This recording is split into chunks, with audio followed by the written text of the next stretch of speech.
Welcome to the Great Detectives of Old Time Radio. From Boise, Idaho, this is your host, Adam Graham. If you have a comment, send it to me, box13@greatdetectives.net. Be sure to cast your vote for the show on Podcast Alley, podcastalley.greatdetectives.net. And become one of our friends on Facebook at facebook.com/radiodetectives. Well, before we do get started, I want to remind you, as you're making your travel plans for the new year, wherever you happen to be going, remember Johnny Dollar Air. JohnnyDollarAir.com is powered by Priceline. It allows you to name your own price on hotels, rental cars, airline tickets, and even more. If you don't have an action-packed expense account, it can save you quite a bit of money. And your purchases help support the Great Detectives of Old Time Radio. So remember, go to JohnnyDollarAir.com first for all your travel plans. Well, let's get into today's episode of yours truly, Johnny Dollar, the Edward French Matter. From Hollywood, it's time now for Edmund O'Brien as Johnny Dollar. Mrs. French speaking. Who is this? Oh, I'm sorry for my explosive greeting, Mrs. French. It's a habit I've gotten into. This is Mr. Dollar from the insurance company. Oh, yes, I received a message that you'd called. But I don't think I understand you're coming to Chicago. Well, I guess they haven't got around to writing you about it. They sent me here to talk to you about your son. I see. And then if we decide there are grounds for your fears about him, they've given me authority to go out to the Malay states and investigate the situation. Oh, that's very nice of them. I am afraid for Edward. I'll come out to see you about 1:30 then, Mrs. French.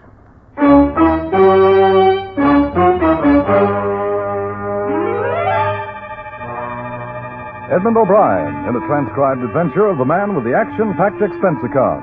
America's fabulous freelance insurance investigator. Yours truly, Johnny Dollar.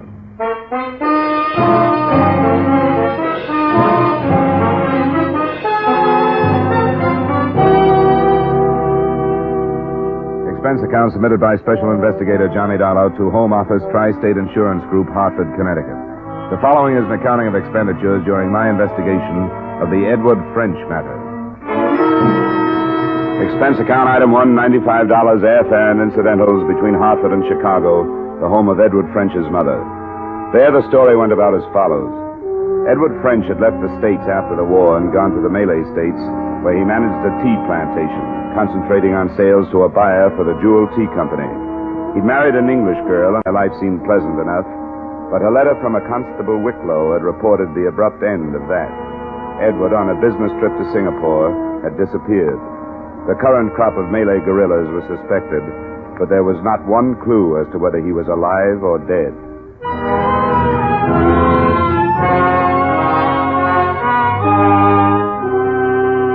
Expense account item 3, $1,283 airfare to Singapore. It was almost a week later that I jostled my way through the crowded streets to the office of the Jewel tea buyer, Mr. Neefs. You know, it's odd, Mr. Dollar. You won't believe this, but I was thinking of Ed just as you walked through that door. You knew about the disappearance? Oh, yes. Constable from Raub sent word down a week after he'd been here. Oh, Mr. French did come here after he left his plantation. Yes, we finished our business in the afternoon and went to dinner at the club that night. He left the following morning. Did you hear from him the following morning? Well, no, but I knew that was his plan. Actually, I wasn't worried about him even after I heard about it. Ed's, not peculiar, I guess, but strong-willed. If 50 men told him not to swim across a river, he'd do it just to please himself. You get to expect the unexpected from him. I don't know if I make myself clear. I think I understand. Selfish may be a better word. What I mean is that it would be like Ed to suddenly leave for some place without bothering to tell anyone. Not even his wife? Well, first of all, not his wife.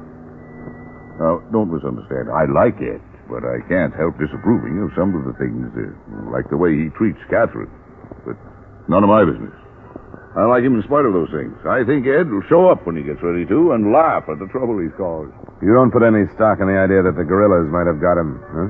Bandits, I understand you call them? Yes. Well, of course, there's always that possibility. A planter is killed now and then, but I'd expect Ed to be the last one.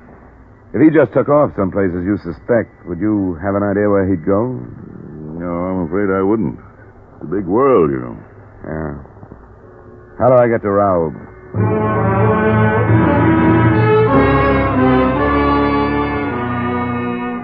I began to appreciate the state of siege British Malaya is living under when I boarded the train the next morning. All the windows in all the cars were covered with wood, hard and thick enough to withstand fair-sized bullets. At the stopping point near Raoub, I was met by 2 native policemen armed with Bren guns who drove me the rest of the way in a jeep that had been encased in armor. There was no trouble, but by the time I reached the police station in Raoub, I had a healthy respect for the dank wall of jungle that pushed in from all sides and the unseen enemy it hid.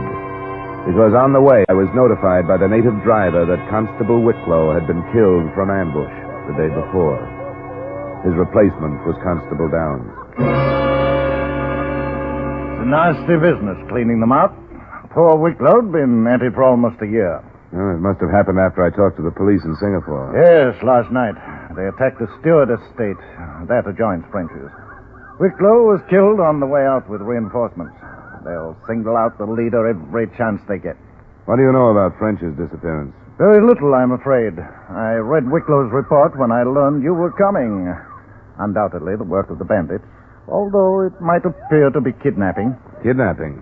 That's a new theory. Oh, hardly a theory yet. But it's not been their habit to conceal the bodies of their victims. This is the first case on record where a vehicle has been taken. I didn't know about that either. That's what Wicklow's report said. That's all I know about it. Constable, I want to go out and talk with his wife. How do you... Take the Jeep by all means. It's rather late in the afternoon to start out. If you can't be sure of getting back here before dark, well, there's hardly any possibility that you'll take a chance. The native boys simply won't start back. They'll stay behind the barricade there for the night, and so will you.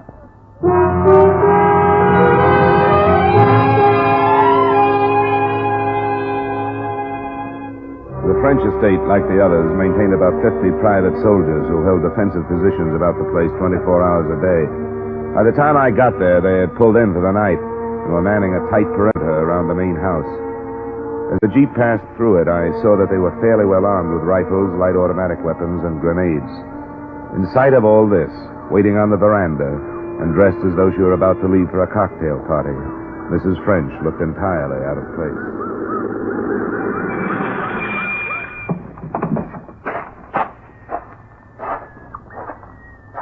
Mrs. French? Yes? Oh, didn't Constable Downs telephone about my coming? He said he would. Constable Downs? I'm afraid he wasn't able to. Our telephone wires have been out. Oh. Well, my name is Dollar, Mrs. French. How do you do? I'm here from the States to investigate the disappearance of your husband. The United States? I don't understand. I was sent by the insurance company that carries the policy on his life. It's quite a big policy, you know. Yes. Please sit down. Thank you. Mr. Dollar, you must understand what our fears are. That Edward has been killed by the bandits. There's no proof of that yet. As a matter of fact, Constable Downs seems to think there's a fair possibility that he hasn't been. What did he say? That they never bother to hide anyone they've killed, and your husband's body hasn't been found. Also that they never steal cars, and your husband's car hasn't been found. I haven't dared to hope. What does he think it means? I don't think he's sure, but he mentioned kidnapping. I didn't know until I talked to him that your husband had been in his car when he disappeared. Does that mean that he drove to Singapore? Yes, he always drove. Through more than 200 miles of jungle during an emergency like this? Why would he do that?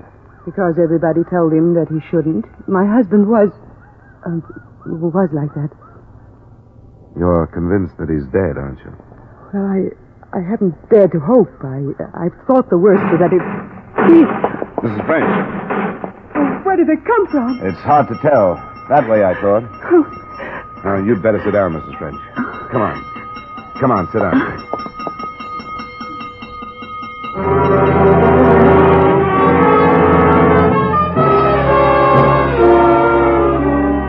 About 15 minutes later, I thought I understood her violent reaction to the shots in the far distance. A small lorry pulled up in front of the house, and a blond man of 30 or so years got out of it. He was introduced to me as Keith Stewart, manager of the adjoining estate. From one brief look that passed between Mrs. French and him, I thought I understood who she had been afraid for. Well, I dare say that nobody would travel all the way out here if I caught it. You Americans are a surprising lot. Yes, I suppose so. And by the way, I very nearly did catch it. We heard the shooting. How many were there, Keith? Hard to tell. As usual, I could scarcely see the beggars. But their number's not as important as the fact that they're still in the vicinity after last night. I'm afraid we shall have to expect another raid tonight. The telephone lines have been cut. Yes, I rather thought they had. I tried to call. That's why I popped over. I think we can expect them here tonight. Is that your Jeep, Mr. Dollar? Constable Downs let me use it. I wouldn't try to return to Raoub until morning if I were you.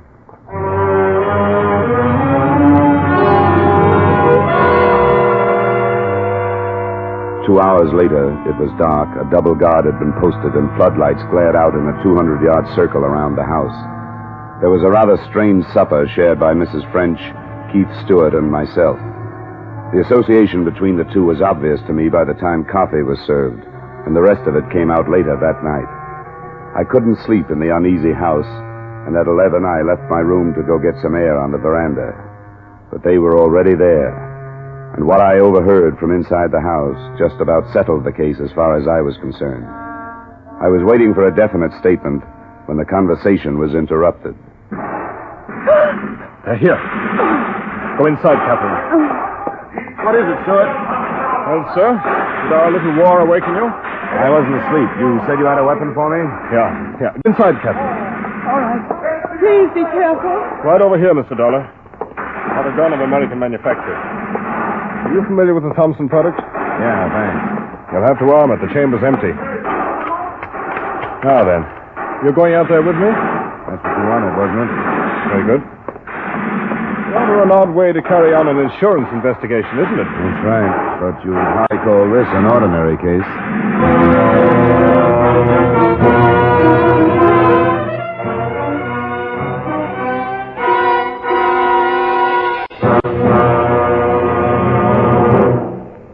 We'll return you to the second act of Yours Truly, Johnny Dollar, in just a moment.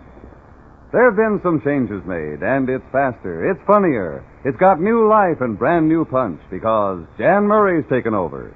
What show is this? Why, CBS's Saturday night musical quiz, Sing It Again, an hour of melody, mirth, and money that's heard on most of these same CBS stations. Yes, Jan Murray is your new host. Alan Dale, Judy Lynn, the Riddlers, and Ray Block are your music makers. And there's still loads and loads of cash for identifying the phantom voice.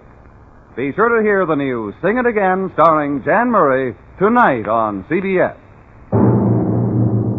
Now with our star, Edmund O'Brien, we return you to the second act of Yours Truly, Johnny Dollar.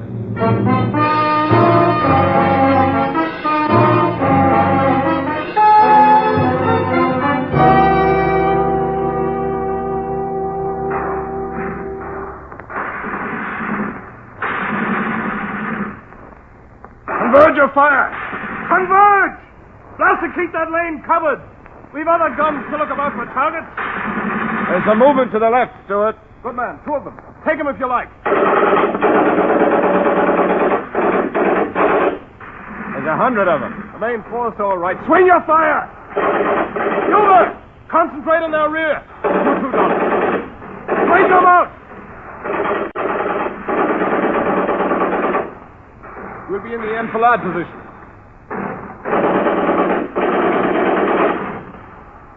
Grenades! Grenades!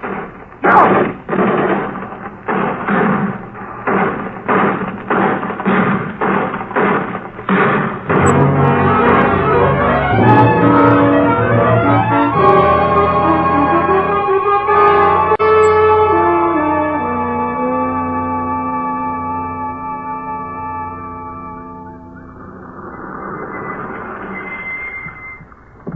Thanks, man.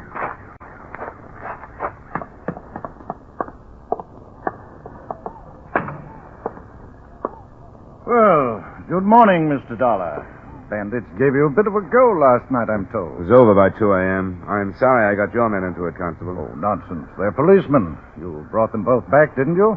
Yes, the one death we had was a boy from the estate. Ah, beastly business. What about the bandits? I don't know. I didn't stay to count. There's been a development in the French disappearance that will probably surprise you. Oh? I overheard a private conversation between Stewart and Mrs. French. Or at least they thought it was private. I can think only one thing after hearing what they said. They're back of French's disappearance, not the bandits. Oh, see here now. I told you it'd be a surprise, but it's the truth. You suspect that there's something between them? It's more than a suspicion. I know that to be a fact. Good Lord. They talked about whether or not French knew about their association and whether or not he'd mentioned it to somebody who could have told me about it. She's afraid I'm suspicious of them, she said. What else could they have been talking about, Constable? I don't know. Good Lord. Did it sound as though they'd killed him? Yes, it did. But unfortunately, an overheard conversation isn't much in the way of proof. No. Pity the body hasn't been found. That would help. He didn't say so, but I sort of assumed that Stewart has a wife. Is that right? Yes, he has. Rather a pathetic, sickly woman. You can't say that about Mrs. French. Oh, no. I suppose one couldn't. I wonder if you could call Stewart into town for something this afternoon. Maybe a report on last night's action. I'd like to talk to his wife. Why, yes, I imagine I could. I'll ask 2 or 3 of the planters. As a matter of fact, I should arrange a meeting to discuss common defense. But good Lord, Dollar, this possibility is astounding. It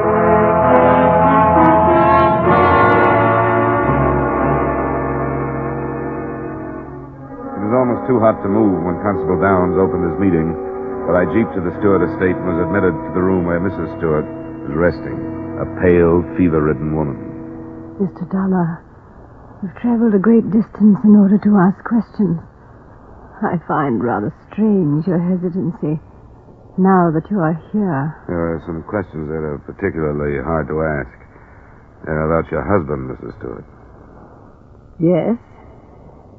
Do you know about your husband and Mrs. French? Of course I've known. He's in love with her. And I don't care. Has he spoken of divorce? Under British law, Mr. Dollar, it was in my place to speak of divorce.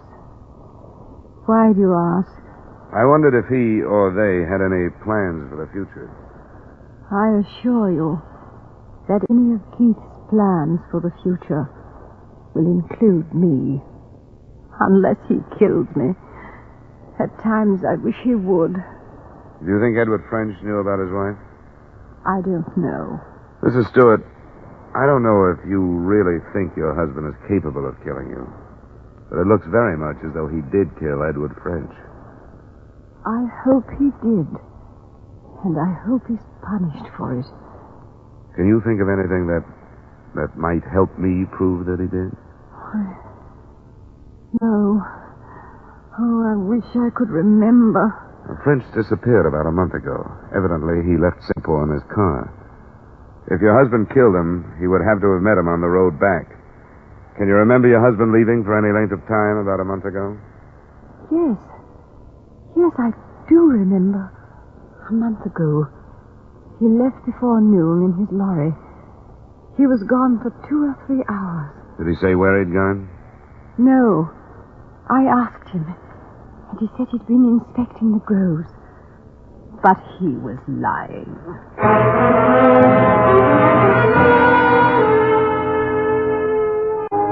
It was hard to know whether she was speaking the truth or what was manufactured by her hate for her husband. When I left her, I went back to the French estate. Mrs. French was reportedly too ill from the previous night's excitement to see me at the moment, and I was told to wait.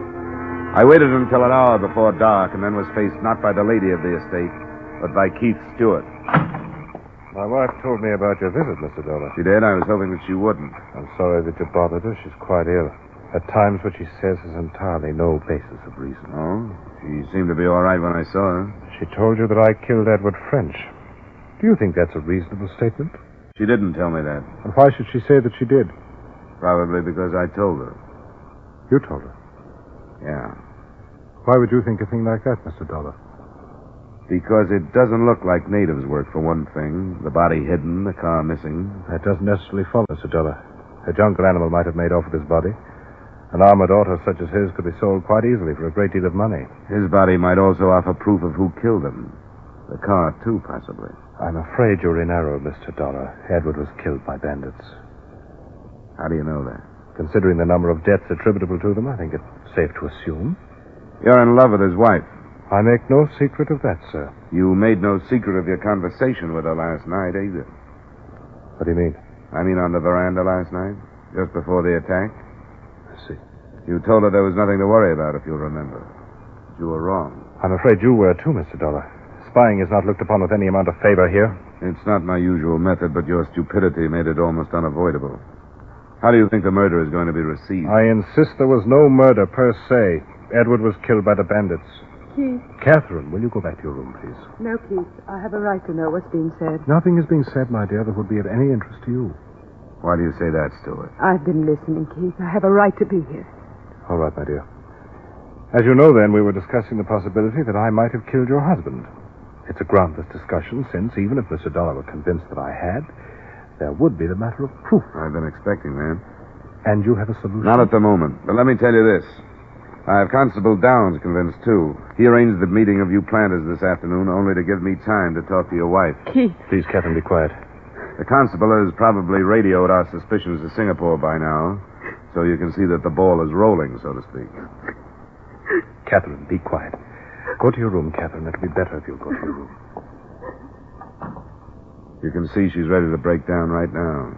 I don't think you have a chance, Stewart. She had nothing to do with it, Dollar.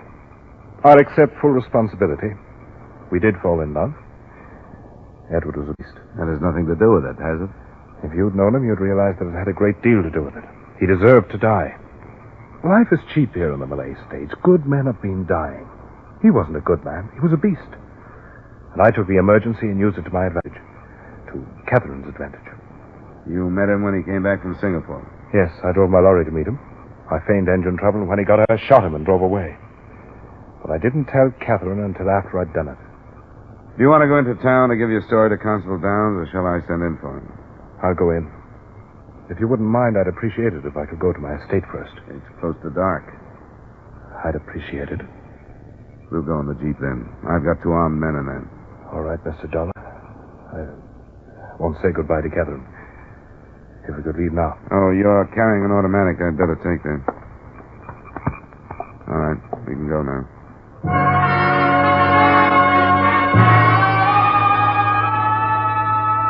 It was too close to dark when we swung into the last mile of his estate. The jungle seemed to press in closer than ever. The orange sun had sunk below the trees by the time we reached the house. The guard was set, and I wondered if I had spent another night with a Thompson in my hand. We walked into the house, and there faced a man I didn't recognize until Stewart screamed his name. French! French, but how? An emaciated Edward French, a scarecrow, half alive, and holding a pistol in his hand. French. Edward. Yes, Keith. No, Edward, no! You are Edward French? Yes, I'm Edward French. I'm still alive. I stayed alive so I could come back and face the man who thought he'd killed me. How is Catherine? Edward. Is she happy thinking I'm dead? She should have known that I wouldn't die. I didn't die, Keith. Keith was going in to give himself up, French. You won't have to now. Now, wait a minute. Let things go the way they're going. I know how things are going. I don't know you, but don't try to stop me. Edward. Look, Edward, there's nothing I can say. Nothing I can say, but Edward, there must be something.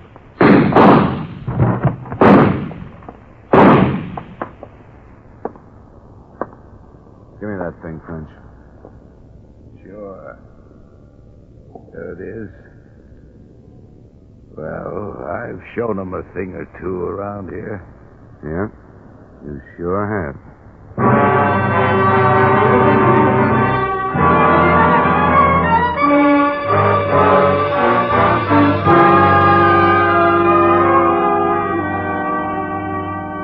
Expense account item 4, same as items 1 and 3, transportation back to the States in Hartford. Item 5, miscellaneous, $200. Expense account total, $2,739.50. Remarks? The story of French being left for dead and driving to a settlement hospital is too long to cover here. But he did, without letting anybody know who he was. The last I saw of him, he was being booked for murder himself. I had no idea that a cup of tea might have all this background. But I was there. Yours truly, Johnny Dollar.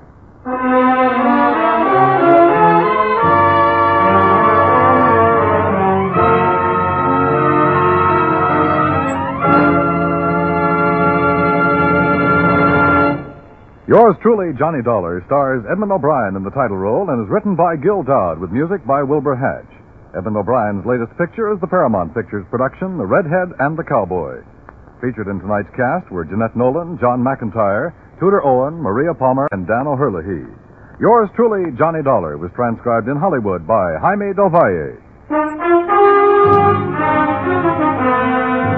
This is Dan Coverly inviting you to join us next week at this time when Edmund O'Brien returns as Yours truly, Johnny Dollar.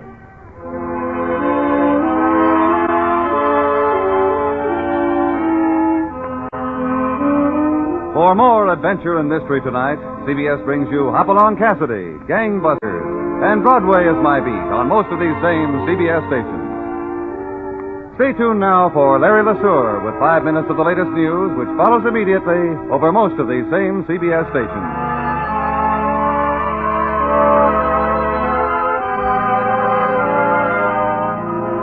This is CBS, where you laugh at Jack Benny every Sunday night, the Columbia Broadcasting System.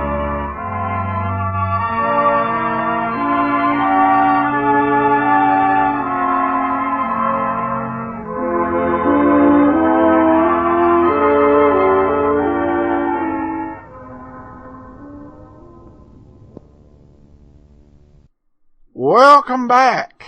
Well, this was another one of those episodes where we're presented with a murder mystery where we don't know anything about the characters involved that would make us like them or care about them, and we don't necessarily care about the outcome. This one also, I think, felt a little bit rushed here. It feels like it could have used another good 10 to 15 minutes to tell its tale, particularly as Johnny summarized what he heard on the veranda without actually showing it, which isn't something they usually do. Well, now we turn to listener comments, and we begin with one from Justin, who says, "I've been listening to your show for quite some time now and thoroughly enjoying it. Your commentary often provides the detail I'm looking for when I want to know a bit more about the shows themselves. I most often will listen from my RSS feeder. I've noticed that some episodes use a different player than others. Why is that? It bothers me not one whit. I'm just curious about it." In answer to your question, I don't know. I do know those sort of players in RSS feeds, because I've got one on my feed reader as well, are individual to the particular feed reader company. Not something we necessarily control here. Anyway, it goes on to say, "Your show provides the background for my morning wind-up as I get mentally prepared for search for jobs. Unemployed for 8 months now. It really gets me in the right frame of mind. Whenever I get behind in listening and have an extra episode or two on the list, I'll listen in the evening too. I'm a do-it-yourself tinkerer type as well, and have considered building a radio in the antique style, complete with a tube-based amplifier, but powered by a digital player that I can turn on at any time and listen to the latest episode away from the computer and a pair of headphones. Keep up the good work, Justin." Well, thanks so much, Justin, and sounds like some inventive ideas. And best of luck to you on the job search. That is definitely a challenging place to be in. All the best to you. Then we have this comment from John. "Thanks for your efforts. The podcasts are very entertaining. I have a question about the music you use to open each podcast. I've heard you say the music is from the Pat Novak series, but I'm sure I've heard the music elsewhere, but I can't remember where. I'm guessing it was from some PBS TV show, but I've not been able to track it down. Do you have any information on other uses of the music? It's driving me crazy trying to remember." Well, John, I'm not certain if it was you or not, but I actually got a previous question on this, and I still don't know. And as I don't watch really any PBS or anything else that doesn't come either over the internet or through Netflix, don't know if I will pick it up. But if anyone else is aware, certainly email me, box13@greatdetectives.net, if you're aware of what another use of the theme music might be. Because probably more than one person's curious about that. And then we just got another comment from Podcast Alley. Love the show. Well, thank you so much. Really appreciate all the help we've gotten. And encourage everybody to vote once a month. As of this recording, we're number 4 on Podcast Alley. But, of course, that'll be 8 days from now when this actually is available. So do encourage people to continue to vote. Got another review, this one off of iTunes. I love the shows and Adam's commentaries. Very knowledgeable and gives the listener a lot of tidbits about actors, show release history, etc. The shows he's picked are perfect representatives of the genre. Keep up the good work. Thank you for a superb show. Well, thank you so much. Appreciate everybody's support. We'll be back next week on Monday with the Abbotts, and next week another episode of yours truly, Johnny Dollar. In the meanwhile, send your comments to box13@greatdetectives.net. Follow us over on Twitter at Radio Detectives. And you can always give us a call, 208-991-4783. From Boise, Idaho, though, this is your host, Adam Graham, signing off.